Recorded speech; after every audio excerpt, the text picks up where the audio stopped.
बिस्मिल्लाहिर्रहमानिर्रहीम। अस्सलाम वालेकुम। मैं हूं महरीन सब्तैन। देख रहे हैं आप मेरा यूट्यूब चैनल और फेसबुक पेज। नाज़रीन, 2 दिन से सोशल मीडिया पर एक वाक़या बहुत गर्दिश कर रहा है। एक बुज़ुर्ग है और वो बुज़ुर्ग जो है वो थाने में जिस तरह की गुफ्तगू कर रहे हैं उसे मैं अपने चैनल पर तो हरगिज़ बयान नहीं कर सकती, लेकिन आप लोग उस गुफ्तगू को मुख्तलिफ़ चैनल्स पर सुन चुके हैं। किस्सा मुख्तसर, ये जो बुज़ुर्ग है ये थाने में खड़े होकर कह रहा है कि मैंने खुद अपनी बीवी को मारा है। किस मसले पर मारा है वो भी उसने बयान किया, जो इंतहाई शर्मनाक। और उसके बाद वो कहता है कि मैं ये खुद बयान देने के लिए आया हूँ, मेरी बीवी जो है वहाँ घर में मरी भी पड़ी है। अच्छा, अब यहाँ पर जब ये शख्स बयान दे रहा होता है तो पुलिस थाने में जो लोग होते हैं, जो पुलिस वाले होते हैं, उन्हें यकीन नहीं आ रहा होता। वो समझते हैं शायद सटका हुआ है, इसका दिमाग ठीक नहीं है। लेकिन फिर जब वो जाए वकुआ पर पहुँचते हैं और जाकर देखते हैं तो वाकई खून में लथपथ लाश जो है वो चारपाई पर पड़ी होती है। अब इसके बाद इस शख्स का बयान जो है वो बाकायदा तौर पर रिकॉर्ड करते हैं ताकि इसको अपने हायर अप सीनियर्स को भेज सके। उन्हीं सीनियर में से माशाल्लाह एक सीनियर होते हैं जो कि इसे एक जर्नलिस्ट के साथ शेयर करते हैं और उसके बाद ये बयान जो है ये पूरी दुनिया में गर्दिश करता है और बाइसे नदामत बनता है। बाइसे नदामत सिर्फ उस शख्स के लिए नहीं बल्कि उसके बच्चों के लिए भी, जो जब भी सुनेंगे, जब भी देखेंगे तो अपना सर और मुंह छुपाते फिरेंगे। यही इनकी जो औलादें हैं ये अपने मुंह पर मास्क लगाकर अब मीडिया को इंटरव्यू दे रही हैं और उसकी वजह यह है कि उनकी औलादों पर अब कुछ इल्ज़ामात लगाए गए हैं। कहानी जो है वो क्या है वो हमसाये ने भी बताई, कुछ लोगों ने बताई, और असल कहानी जो निकल कर सामने आई वो मैं आपके सामने रख देती हूँ। औरंगी सेक्टर 11:30 बताया जा रहा है जहाँ का ये रिहायशी है। और जब इसने ये बयान दिया और उसके बाद इसने कहा कि मैं खुद गिरफ्तारी देने आया, इसने कहा कि मैं अपने घर पर था, मेरी बीवी के साथ इस बात पर लड़ाई हुई, उसके बाद मेरी बीवी ने गुस्से में कैंची उठाई, उसके बाद वो कहता है कि मैंने डंडा उठाया और उसके सर पर पैदर पे वार किए जिससे कि वो मर गई। उसके बाद मुझे बहुत नदामत महसूस हुई, मैंने नमाज पढ़ी और नमाज पढ़ने के बाद मैं यहाँ थाने पहुँच गया। जब थाने वो पहुँचता है तकरीबन कोई 8 बजे के करीब पुलिस वाले इसके घर पहुँचते हैं और हमसाये जो है वो सारे निकल कर बाहर देखते हैं कि क्या हो रहा है। इनमें से एक हमसाये ने ये कहानी बताई कि ये शख्स तो ऐसा नहीं था, इनके घर से लड़ाई झगड़े के मामलात नहीं थे, बल्कि हमारे घर में शायद इससे ज़्यादा मामलात हो। फिर उसने ये भी बात की कि मुझे यकीन नहीं आता कि ये सब कुछ हो सकता है। जबकि एक और हमसाये ने ये बात कही कि इसकी बीवी तो बिस्तर पर थी, बीमार थी, वो किस तरह से इसको कैंची उठाकर मार सकती है। उसके बाद एक और कहानी जो निकल कर सामने आई वो ये था कि इसकी बीवी के नाम पर कुछ दुकानें थीं। ये दुकानें जो हैं इसके बेटे चाहते थे कि हमारे नाम कर दी जाए, और चूंकि वो इस बात पर राजी नहीं थी तो इस बात पर गालिबन बेटे ने किसी ने माँ को मार दिया और बाप ने उसका गुनाह अपने सर ले लिया। जज्बात में आकर बेटे ने ये काम किया और गुनाह बाप ने अपने सर ले लिया। लेकिन इन तमाम बातों को इस वक्त उन्हीं के अपने बेटों ने आकर मीडिया पर क्या बताया। सबसे पहले तो उनका बेटा जो है मीडिया के लोगों को अपने घर के अंदर लेकर गया।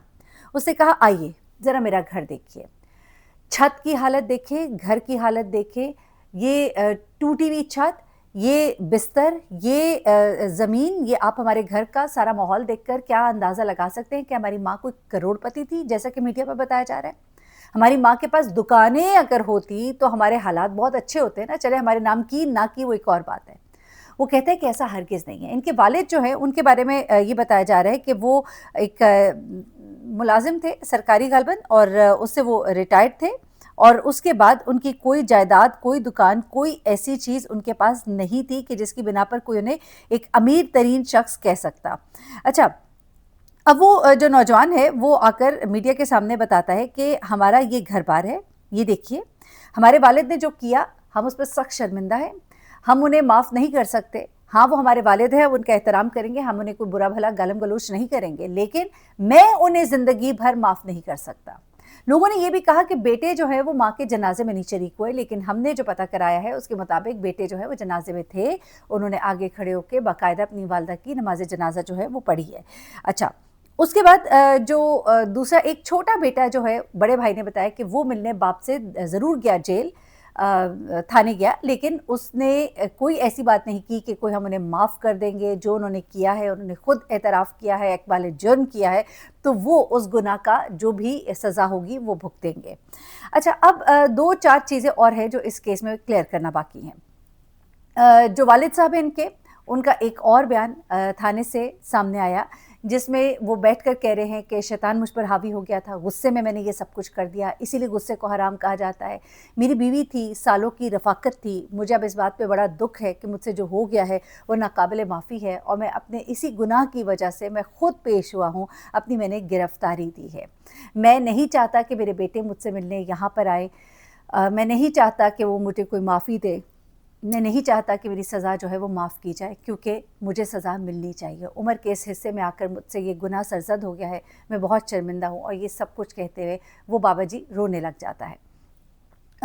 इस बाबा जी के जो बेटे हैं, वो इस बात पर बड़े ही शर्मिंदा, एक सहाफ़ी ने, बड़ा अजीब-सा, मैं उसे सहाफ़ी नहीं कहूँगी, कि जिसने ये उससे सवाल किया उसके बेटे से कि आपको पता है ना कि आपके बाबा जी ने क्या कहा है, तो आप इस बारे में क्या कहेंगे? तो कितनी शर्मिंदा कर देने वाली एक सिचुएशन में आप किसी को डाल रहे हैं। यही सवाल मैं कहती हूँ इतने एथिकली। अब कुछ हमारे सहाफ़ी किसी के घर जवान बेटे की मौत हो गई होती है, तो माँ से जाके पूछा होता है, आप कितनी दुखी हैं? आपको रोना आ रहा है? यार खुदा का वास्ता है, तुम तो सहाफ़त का जनाज़ा निकाल देते हो तुम लोग। किसी से जाकर ये बात करनी कि तुम्हारा जवान बेटा मर गया, क्या तुम्हें रोना आ रहा है? क्या तुम्हें दुःख है?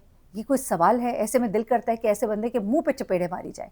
मुझे तो तकलीफ़ इस बात पर भी हो रही होती है कि जिसके घर में भी जवान जनाज़ा उठा है, वहाँ लोग माइक लेकर पहुँच जाते हैं। मैं कहती हूँ चलो माइक लेके पहुँचे हो ठीक है, आप लोगों से सवाल कर लें, आप रिश्तेदारों से कर लें। अल्टीमेट जो रिश्ते हैं, जो इमीडिएट रिश्ते हैं, जिस तरह माँ हो गई, बाप हो गया, भाई हो गया, बहन हो गई, बेटा हो गया, बेटी हो गई, आप उससे कैसे ये सवाल कर सकते हैं? अब उस लड़के से ये सवाल किया जा रहा है, तुम्हारे बाप ने जो कहा उस पर तुम क्या कमेंट करोगे? क्या कमेंट करे वो? आपसे आपके घर के बारे में सवाल करे, आपके माँ-बाप के बारे में सवाल करे। अब यही इसका जवाब बनता है ना। यानी सवाल करने वाला अपने मुँह पे 2 चपेड़े मार ले कि वो सवाल क्या कर रहा है। उसके बाद ये बाबा जी जो है, इनके जो एक हमसाए हैं, उन्होंने इनके बारे में बताया कि इनकी बेगम जो है वो एक अच्छी खातून थी। उनके बारे में कभी मोहल्ले में कोई ऐसी बात नहीं थी, कभी इनके घर से कोई इस तरह के मामलात निकल कर सामने नहीं आए थे कि लोग कहें कि कोई मियाँ बीवी में नाचाकी है या मियाँ बीवी के ताल्लुकात अच्छे नहीं हैं। हाँ, वो अक्सर औकात बीमार रहती थी। अच्छा, ये जो बात है ना, ये जो कहा जा रहा है कि वो पैरालाइज़ थी, बीमार थी, तो उन्होंने कहा कि हाँ, वो बीमार रहती थी, उम्र का तकाज़ा था, 58 या 60 उनकी कोई एज थी। तो कोई थोड़ा बहुत बीमारी कोई हो सकता है, कुछ बीमार हो जाती हों, बिस्तर पर पड़ जाती हों, लेकिन जैसा वो पैरालाइज़्ड वाली चीज़ें हैं, वो कहा जा रहा है कि ऐसा नहीं था। अलबत्ता ये जो बाबा जी के बयानात को तरोड़-मरोड़ कर और गलत करके जिस तरह से मीडिया पर पेश करें, इससे इज्तनाब करें। हाँ, ये ज़रूर है कि उन्होंने खुद जाकर बयान दिया है, एतराफ़ जुर्म किया है। अब बहुत सी जो लोगों ने स्टोरीज़, और वो आपको पता है जो टिकटॉक के ऊपर बनाते हैं कि जायदाद के मामलात और इस तरह से, उनके बेटों ने बिल्कुल इनकार किया। उन्होंने कहा है कि आप आकर पता कर लीजिए हमारी कौन-सी जायदादें हैं। हम मुलाज़िम पेशा लोग हैं, हम मुलाज़मत पर ही थे कि हमें पीछे से फ़ोन आया कि हमारे घर में ये कुछ हो गया है। और उस वक़्त उन तीनों में से कोई भी घर पे नहीं था, बल्कि बाकायदा तौर पे उनकी ये जब खबरें सारी आई हैं, तो उनकी लोकेशंस वग़ैरह जो हैं वो भी ट्रेस जो की गई हैं, उसके मुताबिक भी उस वक़्त तीनों बेटों में से कोई भी घर पर मौजूद नहीं था। मुझे ये बताया गया है कि उन तीनों की लोकेशंस जो हैं उनको भी ट्रेस किया गया, ताकि रूल आउट किया जाए किसी भी और किस्म की बात को कि हाँ, हो सकता है ना, कई दफ़ा होता है कि मार कोई और देता है, ज़िम्मा कोई और ले लेता है। बूढ़े बाप ने कहा होगा कि जवान बेटे हैं, पूरी ज़िंदगी पड़ी है उनकी सामने, तो चलो मैं अपने सर ले लेता हूँ, मुझे क्या सज़ा होगी, कितनी सज़ा होगी, कितनी ज़िंदगी बची, यही सोचते हैं ना माँ बाप। लेकिन अभी तक जो मामला सामने आ रहे हैं उसमें ये बाबा जी ही कसूरवार दिखाई दे रहे हैं, और बच्चों का अभी तक कोई मामला सामने नहीं आ रहा। हो सकता है आने वाले वक्त में कोई और चीज़ सामने आ जाए। जैसा कि मैंने अभी डॉक्टर महानूर के केस में भी कहा कि हो सकता है जब वो बयान दें तो कहानी कुछ और सामने आए, लेकिन अभी तक जो कहानी मुझे पता लगी, लोग कुछ और कह रहे हैं, मुझे जो पता लगी है वो कुछ और है, वो सब आपके सामने रख दिया है। अपना बहुत ख्याल रखिएगा, दुआ में याद रखिएगा, और सच कहते हैं कि गुस्सा जो होता है ना, वो हराम इसीलिए है कि उस पर शैतान हावी हो जाता है। अल्लाह हाफ़िज़।